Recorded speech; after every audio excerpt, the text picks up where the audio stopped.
Student loans in America, a generation's tragedy. You're 45 years old, you're still paying off your student loans, your kid just started college, now they're falling into the same trap. This isn't a nightmare, it's the reality for 45 million Americans. Welcome to the student debt crisis.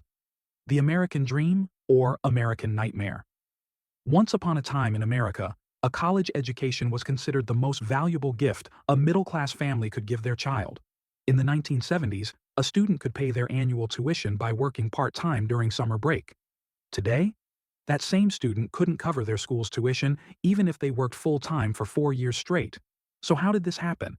How did America's student loan system transform into an uncontrollable monster? The beginning. A well-intentioned program. It all started in 1958. When the Soviet Union launched Sputnik into space, America was shocked. The answer was education. In 1965, the Higher Education Act was passed, and federal student loans were born. The goal was noble, to provide every young American with access to college. In the early years, the system worked pretty well. Loans had low interest rates, amounts were modest, and graduates could comfortably pay off their debts. But starting in the 1980s, something began to happen that no one could have predicted. The price explosion, a runaway train. Between 1980 and 2020, college tuition increased by 1,200% adjusted for inflation. 1,200%. For comparison, during the same period, food prices increased by 244%, medical care by 601%. But college education? An astronomical increase. The situation was even worse at private universities. The annual cost at prestigious schools like Harvard, Stanford, and MIT exceeded $80,000 just for tuition, housing, and meals. And these figures continue to rise every year. So why? The answer is complex, but the basic mechanism is simple. As the government began providing more loans, universities didn't hesitate to raise prices, because they knew students would pay that money, thanks to the loan system. The debt trap, a generation's bankruptcy. As of 2024, total student debt in America has surpassed $1.7 trillion. Yes, trillion. To understand this figure, consider, it's more than twice Turkey's entire GDP. That's how much debt is sitting on the shoulders of American students alone. 45 million Americans are crushed under this debt. The average graduate starts life with $37,000 in debt. But the story doesn't end there. Compound interest, the silent killer. The most insidious feature of student loans is the interest rates.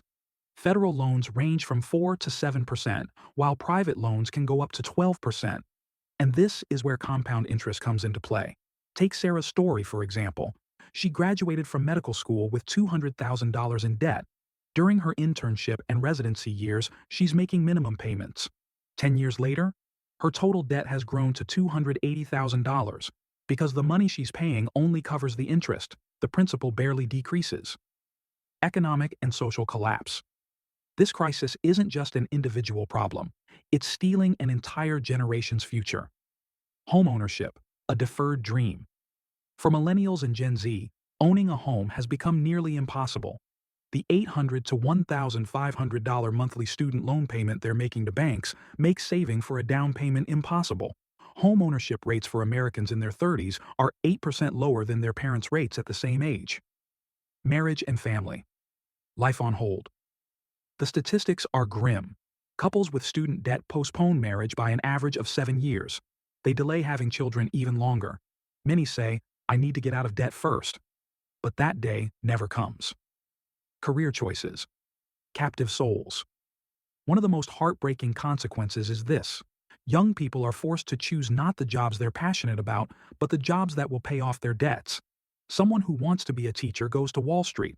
Someone who dreams of being a social worker becomes a corporate lawyer, because a $2,000 monthly loan payment forces you to be realistic.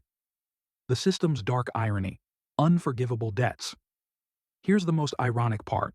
Student loans in America cannot be discharged even if you file for bankruptcy. Car loan? Dischargeable. Credit card debt? Dischargeable. Even money you lost gambling can be forgiven. But loans you took out for education? Number. They follow you to your grave. And even after your death, in some cases, your heirs can be held responsible. Political deadlock. Solution or populism? In recent years, student debt forgiveness has become one of the hottest political topics. The Biden administration took a historic step in 2022 by announcing a debt forgiveness plan of $10,000 to $20,000. Millions were hopeful. But the Supreme Court blocked the plan. Millions of people were once again stuck under their debts. The debate is divided into two camps. Side 1. They took out these loans. It's their responsibility to pay them. Why should taxpayers pay for other people's college education? Side 2. The system is deceiving 18-year-old kids. They're being made to sign at an age when they can't fully understand the consequences of borrowing hundreds of thousands of dollars. Both sides have valid points. But here's the real problem.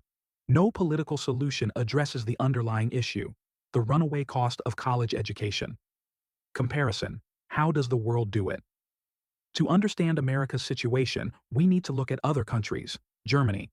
University education is virtually free. Students pay only symbolic fees of around €300 per semester. Nordic countries. Not only free education, but students also receive government support for living expenses. United Kingdom. There are tuition fees, but payments don't start until you graduate and reach a certain income level, and remaining debt is forgiven after 30 years. America? Despite being the world's richest country, it's drowning its youth in debt. Victim stories. Michael, 42 years old. I graduated at 23. I had $55,000 in debt. I'm now 42 years old. I still owe $61,000.